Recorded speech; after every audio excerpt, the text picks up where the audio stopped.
Құрметті оқырман, видеоға лайк басып, соңында пікір қалдыруды ұмытпайық.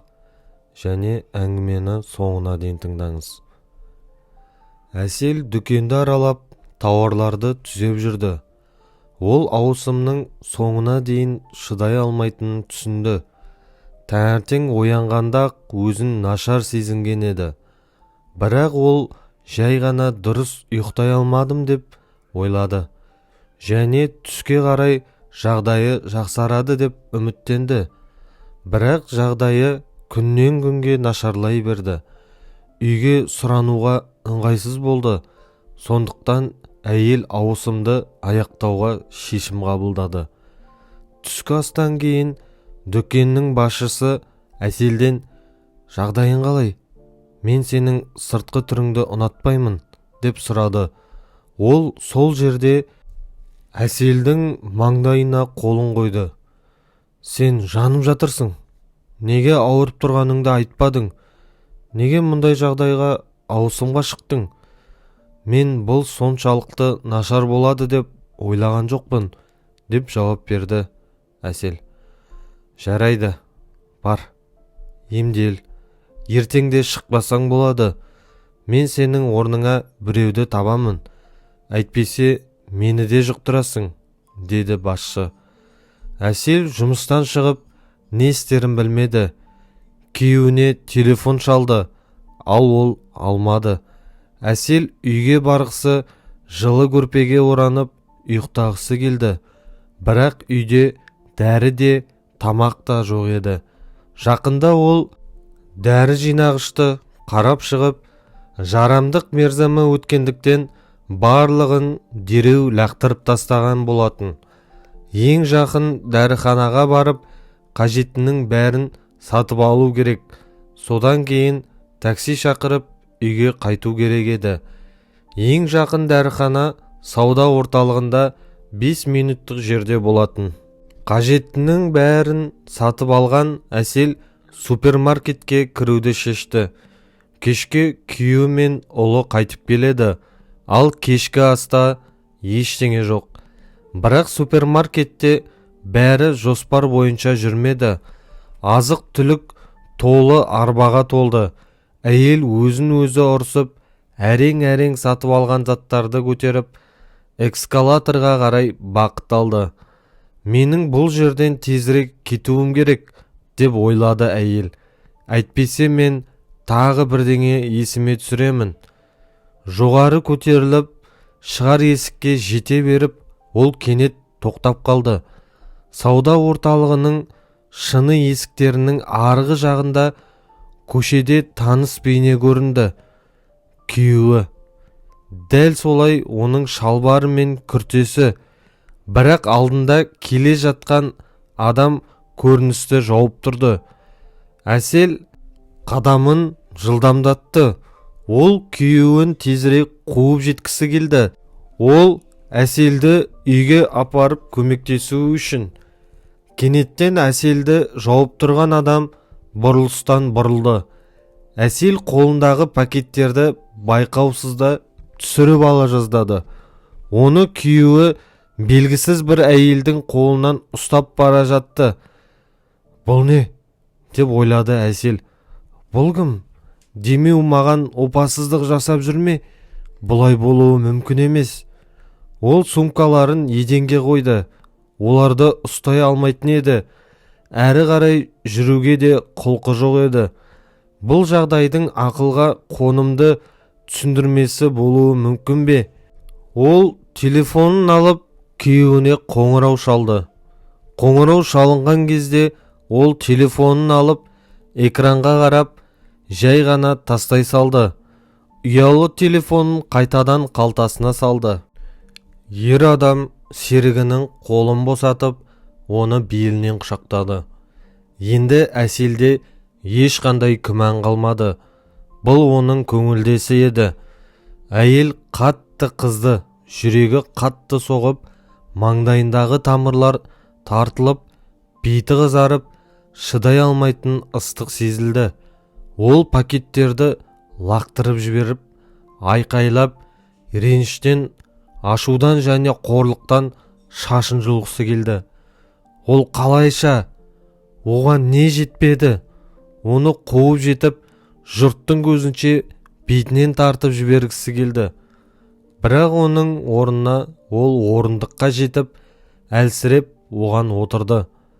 Әйел күйеуінің оны осындай жабырқаулы, ауру, истериканың шегінде көрген қаламады.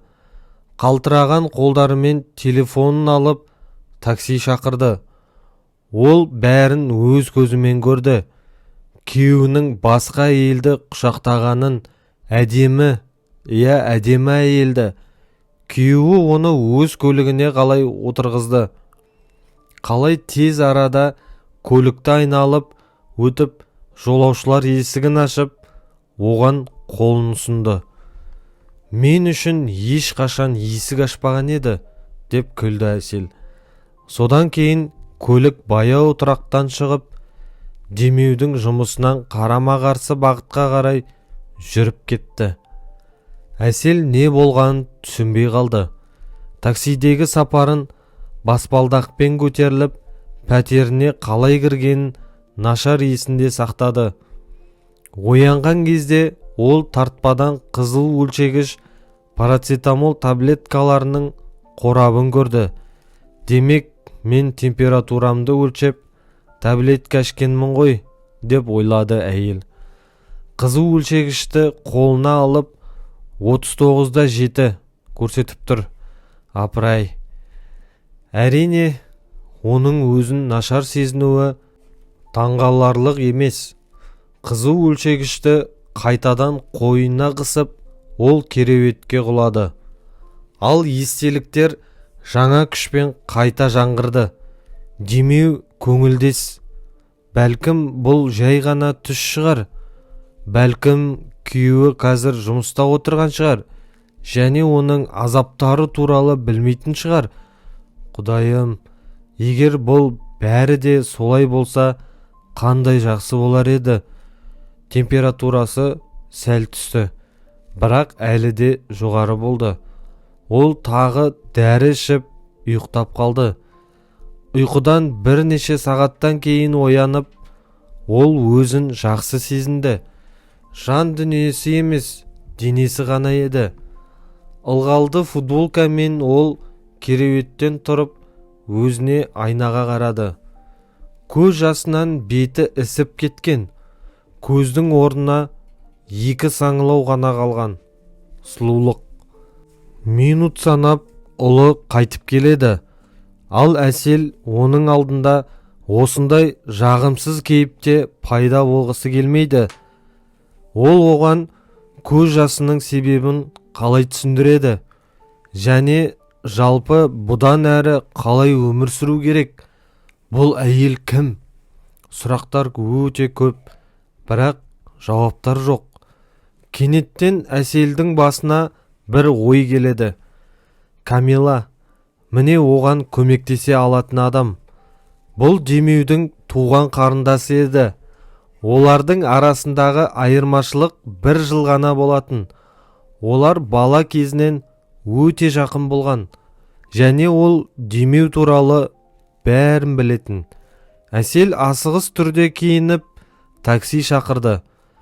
Камила қашықтықтан жұмыс істейтін, сондықтан оны табу әрқашан мүмкін болатын.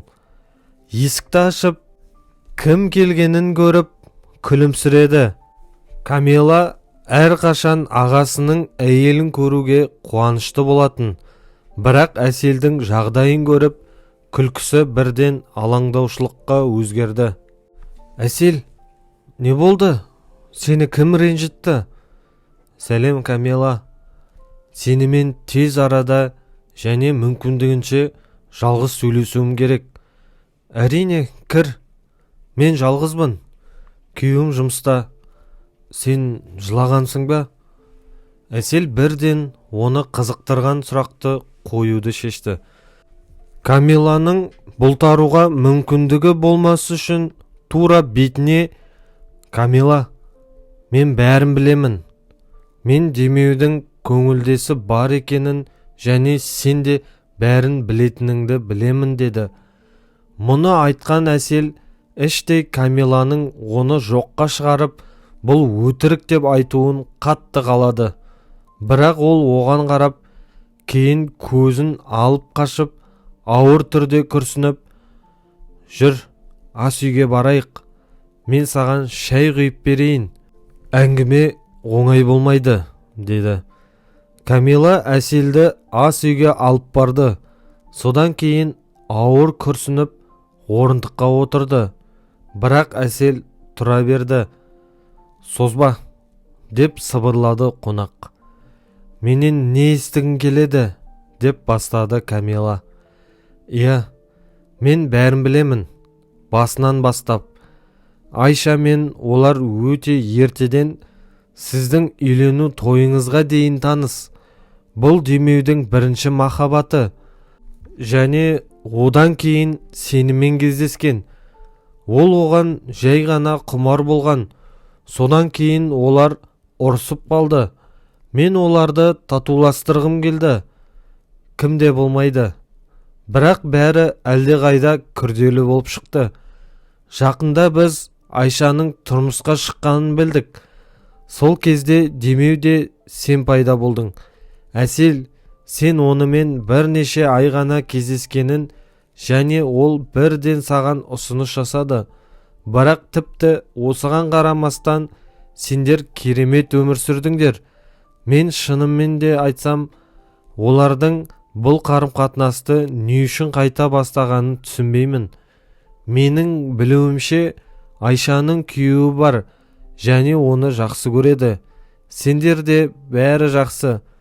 Камила үндемей қалды да, иығын көтеріп терезеге қарады. Әсел оны мұқият тыңдады. Қолдары қалтырап, ол сыбырлады. Яғни сен демеудің сол кезде Айшаға қырсығып, маған үйленгенін айтқың келеді ме? Ол мені ешқашан жақсы көрмеген бе? Жоқ, мен олай айтпадым, және ешқашан айтпаймын да, деп қарсылық білдірді Камила. Адамды жақсы көрмей сонша жыл өмір сүруге бола ма? Бұл жай ғана мүмкін емес. Және сендердің керемет ұлдарың бар. Жай ғана демеу шатасып қалды, білмеймін. Қалай десең де солай айт. Өтпелі кезең гормоналды көтерілу. Қандай көтерілу? Не деген ақымақтық, деп әсел айқайлай бастады. Ол тыныш сөйлей алмады. Эмоциялары оны басып қалды. Менің түсінуімше, мұның бәрі бір жыл емес, қанша уақытқа созылды. Олар қашан бірге болды? Менің үйлену тойымнан кейін. Білмеймін, деп Камила көзін төмен түсірді. Өтірік айтасың, деп әсел күйеуінің қарындасының көзіне тік қарады. Камила, мен саған әрқашан сендім. Сені әрқашан құрбым деп санадым. Ал сен жылдар бойы ағаңды жасырып келдің. Енді дұрыс жүр. Мен сенімді түрде айта алмаймын, деді Камила басын төмен салып. Бірақ олардың алғашқы кездесуі кезінде сендердің ұлдарың 7 жаста еді. Ол кезде 1-ші сыныпқа барған болатын. Керемет, деп әсел истерикалық түрде күлді. Ал қазір оған 13 жаста. Олар 6 жыл бірге. Бұл ақылға сыймайтын жағдай. 6 жылдық өтірік пен 200-лік. Рахмет, қазір өтірік айтпағаныңа. Әсел Камиладан шығып, үйіне қарай жылап кетті. Әйел такси шақырмады. Жаяу жол жүру 40 минут болатын. Бірақ ол үйге барғысы келмеді. Оған таза ауамен тыныстанып, ойын жинақтау керек еді. Ол күйеуі жұмыстан қайтып келгенде оған не айтарын білмеді. Ол оған көп нәрсе айтқысы келді. Бірақ ойлары әр жаққа шашырап кетті. Оларды бір жерге жинай алмады. Бірақ үйге келгенде ол күйеуін көрмеді. Ұлын тамақтандырып, әйел терезе алдында ыстық какао ішіп отырды. Көше қараңғылана бастады. Бірақ демеу әлі де жоқ еді. барлық дайындалған сөздер жан ауыртатын ауырлық пеніздік ренішіне айналды. Ол және ұлы ұйықтап қалған кезде кіреберістегі есік тарсылдады. Әсел қорқынышпен секіріп тұрды да кіреберіске қарай асығыс қадамдармен бет алды. Ол аузын ашпақшы болғанда, ол оны ыммен тоқтатып, «Мен бәрін білемін, сенің хабардар екеніңді білемін». Камила маған қоңырау шалды. Әсел ұрыссыз және басқа да осы сияқты нәрселерсіз, біз ақыры үлкен адамдармыз, мұндай жағдайлар болып жатады, деді. Бұл сенің айта алатын жалғыз нәрсең бе? Әсел шок болды.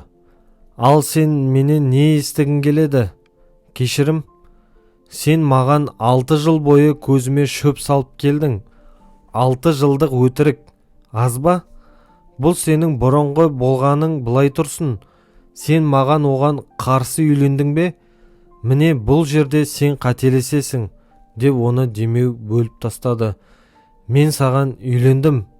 Өйткені сен маған қатты ұнадың. Мен сенің көмегіңмен Айшаны ұмытамын деп сенгім келді. Нәтижесі қандай? Деп күлді Әсел. Ұмыта алмадың ба? Сенің Айшаңды алмастыратындай жақсы емеспін бе? Жоқ, деп демеу ығын көтерді. Бәрі керемет болды. Мен оны ұзақ уақыт есіме де түсірмедім. Кездейсоқ қайта кездескенше. Бәрі қалай басталып кеткенін мен әлі күнге дейін түсінбеймін. Бұл қандай да бір тартылыс сияқты. Әр кез мен өзіме бұл соңғы кездесу, бұдан былай ештеңе болмайды деп айтамын. Бірақ мен оған магнит сияқты тартыламын. Түсінесің бе? Мен өзімде ештеңе істей алмаймын. Аузыңды жап, деп Әсел тістерін қысып сыбырлады. Мұны естігісі келмейді. Әйел көзін жұмып, қолын құлағына басып, мен сені көргімде келмейді. Кет, жоғал. Мен ертең ажырасуға арыз беремін, деді. Иә, мен де солай ойлаймын. Бұл біз үшін ең жақсысы болады. Менен бір ғана өтініш, ұлыңды маған қарсы қойма. Оны айырбас құралы етпе. Ол үлкен бала, ақылды, шешімді өзі қабылдау керек. Мен онымен бәрібір араласамын, және сен маған бұған тыйым сала алмайсың, деді. Білесің бе, мен сен сияқты жексұрын емеспін. Жасырмаймын. Мақсат сенімен араласқысы келмесе, мен қуанышты болар едім. Сен ұлға қандай үлгі көрсете аласың? Әсел күйеуін мүмкіндігінше қаттырақ жаралағысы келді. Оның ажырасуды оңай қабылдайтынын және оған сезімдерін толықтай төгуге мүмкіндік бермейтінін ойлаған жоқ. Біз әлі көрерміз, деп демеу мыңғырлады да кетіп қалды. Осылайша ол мұнда көп жыл өмір сүрмегендей, жай ғана 1 минутқа кіріп шыққандай болды. Бұл түнде Әсел ұйықтай алмады. Әйелді ұйқысыздық, үнемі бас ауруы қинады. Денесі мүлдем әлсіреген, өмірінің мәні жоғалғандай болды. Егер ұлы болмаса, мұның соңы немен бітері белгісіз еді. Әйел оны мектептен қарсы алатын, түскі және кешкі ас дайындайтын, үй жұмысына көмектесетін, бірақ мұның бәрі автоматты түрде жасалатын. Ол жай ғана аналық міндеттерін атқаратын. Осындай күн тәртібі 1 апта өтіп кетті. Әсел жиі өзін демеудің келуін күтіп жүргенін ойлап қалатын. Ол ұлын кешке көруге уәде берген болатын. Ол үнемі сағатқа қарап, оның жұмысының біткенін күтетін. Терезеден оның көлігінің тұраққа тоқтағанын көретін. Ал мүлдем кеш болып, бүгін күйеуінің келмейтінін түсінгенде ол ұйықтайтын. Бірақ ұйқының орнына жастыққа басын қойып, көз жасынан тұншығатын. Демеу алғаш рет есік алдындағы босағада 1,5 аптадан кейін пайда болды. Ол есікті өз кілтімен ашпай, қоңырау соғып, оның ашылуын күтті. Сондықтан әсел үшін оның пайда болуы күтпеген жағдай болды. Бетіне қан жүгірді, қолдары қалтырады. «Мен мақсатқа келдім, бола ма?» деп Демеу абайлап сұрады, әйелінің көзіне қарамай. Әсел ештеңе жауап берген жоқ. Ол күйеуіне пәтерге кіруге мүмкіндік беріп, жай ғана шетке ығысты. Ол ұлының бөлмесіне кіріп, сол жерде бүкіл кешті өткізді. Әселмен бір ауыз сөзде айтқан жоқ. Ол тышқан сияқты ас үйде отырды және оның бөлмеден естілген дауысын тыңдап рахаттанды. Қандай тартымды ер адам Демеу. Әсел онымен бірге өмір сүрген кезде ол мұны байқамай қалған еді. Ол оған қарапайым болып көрінетін. Бірақ қазір айырылысқаннан кейін ол оған қайтадан басқа көзбен ең алғашқы кездесуіндегідей қарады. Ол кезде оны көргенде аяқтары дірілдеп, миы жұмыс істемей қалатын. Басында Демеу ұлын аптасына 1 рет көретін. Әсел оған тыныш қарайтынын, айқай шығармайтынын көріп, жиі келе бастады. Ол енді бүкіл уақытын балалар бөлмесінде өткізбейтін, үйге кіріп, өзіне шай құйып алатын. Әселдің ішінде бәрі төңкеріліп кететін. Ол бәрін қалай қайтарғысы келетін. Айшаның олардың өмірінде пайда болғанына дейін. Бұрын Әсел оның бақыт екенін, толыққанды отбасы, мұқият және қамқор күйеуі, керемет бала болғанын түсінбеген еді. Тағы не керек? Ештеңе де, тек олардың өмірінде Айша болмауы керек еді. Бірде Демеу олармен кешке дейін қалды. Олымен бірге қандай да бір фильм көріп отырды. Әсел ас үйде отырып, кітап оқып отырғандай кейіп танытып, Демеудің мақсатпен қалай қоштасқанын тыңдады. Балалар бөлмесінен есігі жабылды. Демеу кіреберісте тұрып қалды. «Кетпеші», деп Әсел іштей жалбарды. «Өтінем, кетпеші. Үйге кіріп шай ішіп кет». Демеу оның жалбарынуын естігендей болды. Ол өзіне шай құйып әйелінің қасына отырды. Әсел: «Мен мұны күтпейтінімді білемін, бірақ сұрайын деп едім. Мені кешіре алар ма едің?» деп ақырын ғана сұрады. «Не үшін?» деп сұрады әйел. «Менің кешірімсіз де жақсы өмір сүріп жатқан сияқтысың. Солай емес пе?» «Олай емес. Мен сендерсіз өмір сүре алмаймын. Мен осы уақыт бойы көп ойландым, және қандай ақымақ болғанымды түсіндім. Сен және мақсат менің бақытты болуым үшін қажеттінің бәрі едіңдер. Біз керемет болдық. Сен мұны жоққа шығара алмайсың.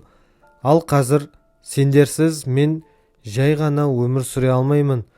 Сондықтан, Әсел, мен тағы да сұраймын. Сен мені кешіре алар ма едің?» Әсел оған қарап, естігеніне сене алмады. «Қайтып кел», деп күтпеген жерден тіпті өзі үшін де жауап берді. «Мен саған уәде бере алмаймын, бірақ мен сені кешіруге тырысамын. Бірақ бір шартпен. Сен Айшаны бір жолата ұмытасың, және ешқандай жағдайда өміріңде онымен кездеспейсің. Мен білемін, сен осы уақытқа дейін Камиламен бірге тұрдың, бірақ мен білмеймін, сенімен әлі де кездесіп жүрсің бе, жоқ па?» «Иә, біз кездесіп жүрміз», деп Демеу жасырмады. «Бірақ егер мен сендермен бұрынғы өмірімді қайтаруға аз ғана мүмкіндігім бар екенін білсем, мен онымен бір жолата ажырасамын.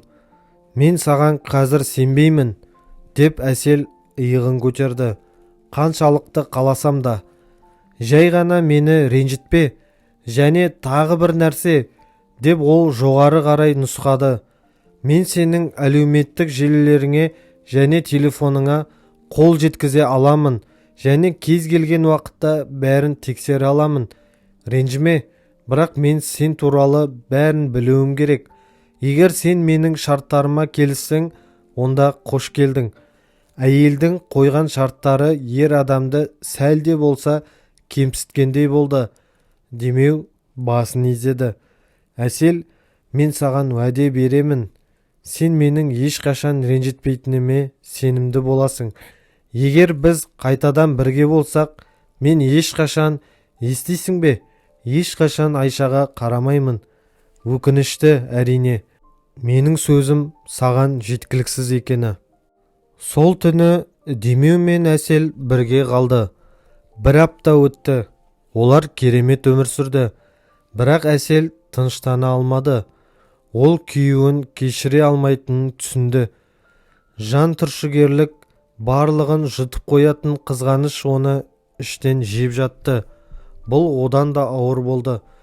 Күн сайын Демеуге қарап отырып, оның басқа әйелді құшақтап, сүйіп жатқаны туралы көріністер оның санасында пайда болатын. Ол Әселге бір кездері айтқан сөздерді оған да айтқан ба екен, оны қалай айтатын еді? Егер күйеуі бір нәрсе туралы ойланып қалса, Әсел оның Айша туралы ойлап жатқанына, қайтып келгеніне өкінетініне сенімді болатын. Әлеуметтік желілер мен телефонды қарау да тынышталуға мүмкіндік бермеді. Бәлкім ол бәрін тазалап тастаған болар. Өйткені Айша оның достарының ішінде, телефон кітапшасында да жоқ еді. Жақсылып ойлағанда тынышталып әрі қарай өмір сүру керек еді. Бірақ Әсел олай жасай алмады. Ол Айшаны көргісі келді. Күйеуінің көңілдесінің соншалықты мінсіз екені рас па? Сондықтан оның күйеуі көп жылдар бойы оны ұмыта алмады ма? Соны білу керек еді. Әсел іздей бастады. Оның фамилиясын білмеді. Сол кезде әйел Камиланың парақшасына кіріп, оның достарын қарады. Дәл тапты. Камила, деп ойлады әйел. Мен сен туралы жақсырақ ойлайтын едім. Сен мені қатты ренжіттің. Әсел бәсекелесінің парақшасына кірді. Міне ол ұзын шашты, күнге күйген бетінде ақ қардай күлкісі жарқырап тұр. Қараңызшы, қаншама отбасылық фотосуреттер. Мында олар теңізде. Және күніне қарағанда жақында ғана. Ол әйелін нәзік құшақтап жатыр. Және ол оған бірнеше жыл бойы мейіз өсіріп жүргенін тіпті сезбейді. Кенеттен бөлмеге Демеу кіріп келді. Әсел парақшаны тез жауып тастады. Ұйықтауға барасың ба? Деп күйеуі сұрады. Кеш болды. Әйел үндемей ноутбукты жауып, күйеуінің артынан барды. Ол төсекке жатты. Бірақ ұйқы келмеді. Оның алдында бақытты Айшаның фотосуреттері тұрды. Демеу, деді ол кенеттен. Сен ұйықтап жатырсың ба? Жоқ, ал сен неге ұйықтамадың? Теңізге барайықшы. Неге мұндай қалау пайда болды? Деп таң қалды күйеуі. Жай ғана біз көптен бері ешқайда шыққан жоқпыз. Мақсаттың жақында каникулы басталады. Уақыт бар. Жұмыс мәселесінде шешуге болады. Ал біз сенімен демалысқа шыққан жоқпыз. Меніңше қазір ең қолайлы уақыт. Бәрін тастап кетіп қалайық. Демеу Әселдің қарым-қатынасты қалпына келтіруге тырысып жүргенін түсінді. Және бұл сапар оларды жақындастыра алар еді. Ол әйеліне мүмкіндігінше көп көңіл бөлуге тырысты. Бірақ ол әлі де шиеленістен шешілмегенін көрді. Күйеуі келісті. Бірақ теңіз сапар Әсел күткен нәтижелерді берген жоқ. Жүрегіндегі ауырлық әлі де бар еді. Әсел оны бір жолата кешіргендей болып көрінді. Ол жұмыстан үйге асығатын. Әйеліне жаман ойлауға себеп бермеу үшін ол Әселге өзіне күмәндануға ешқандай себеп бермеді. Бірақ Әселді енді күйеуі туралы ойлар емес, оны Айша ашуландырды. Неге ол соншалықты бақытты өмір сүреді?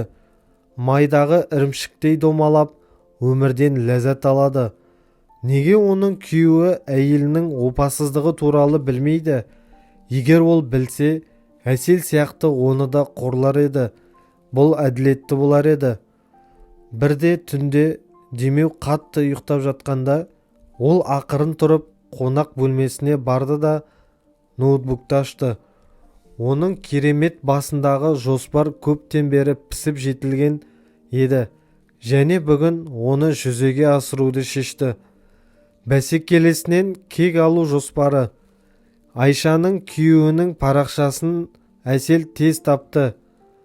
Ол барлығына ашық болды, және әйелімен күйеуін сауда орталығында болған кезде олардың көптен келе жатқан махаббат хикаясын және Демеудің бәрін мойындағанын айтып берді.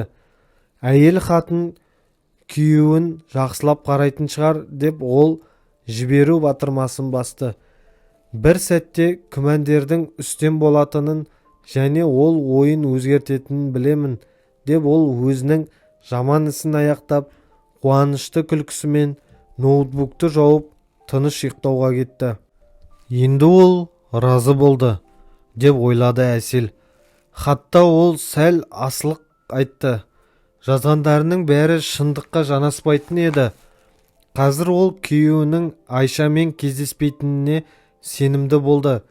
Оның бұған мүмкіндігі де жоқ еді. Өйткені Әсел оның әр қадамын бақылап отырды. Онда бұл хатты не үшін жаздың деп ол өзіне сұрақ қойды, және жауап бірден келді. Айшаның отбасында да бәрі жақсы болмасы үшін, әйтпесе бұл жылан тым жақсы жайғасып алған. Енді ол да сәл зардап шексін. 3 күн бойы Әсел жұмыстан ұшып келіп, бірден әлеуметтік желілерді қадағалап отырды. Бірақ ер адамнан көптен күткен жауапты ала алмады. Мәселе неде? Оған бәрібер ме, әлде ол оған сенбеді ме? Өйткені ол хабарламаның оқылғанын көріп тұр, деп ойлады Әсел. Дәлелдер керек, деп ол ойланды. Олар жоқ қой, ендеше тек күту ғана қалды, деп ол тағы да ауыр күрсініп, күйеуіне кешкі ас дайындауға кірісті. Бірақ бүгін Демеу кешкі асқа келмеді. Әсел оған бірнеше рет қоңырау шалды, бірақ телефон қоңырау шалу аймағынан тыс болды. Әйел қатты алаңдады. Ал уақыт түнге қарай жылжығанда оның қарындасына қоңырау шалуды шешті.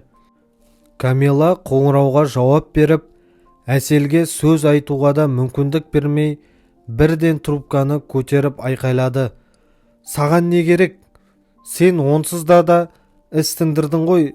Менен енді не қалайсың? Не үшін сен оған бәрін айттың? Айша жартылай өлі күйде ұрып соғылған. Қазір ол жан сақтау бөлімінде, ауыр жағдайда. Енді айтшы, Әсел, саған жеңіл болды ма? Сен осыны қаладың ба?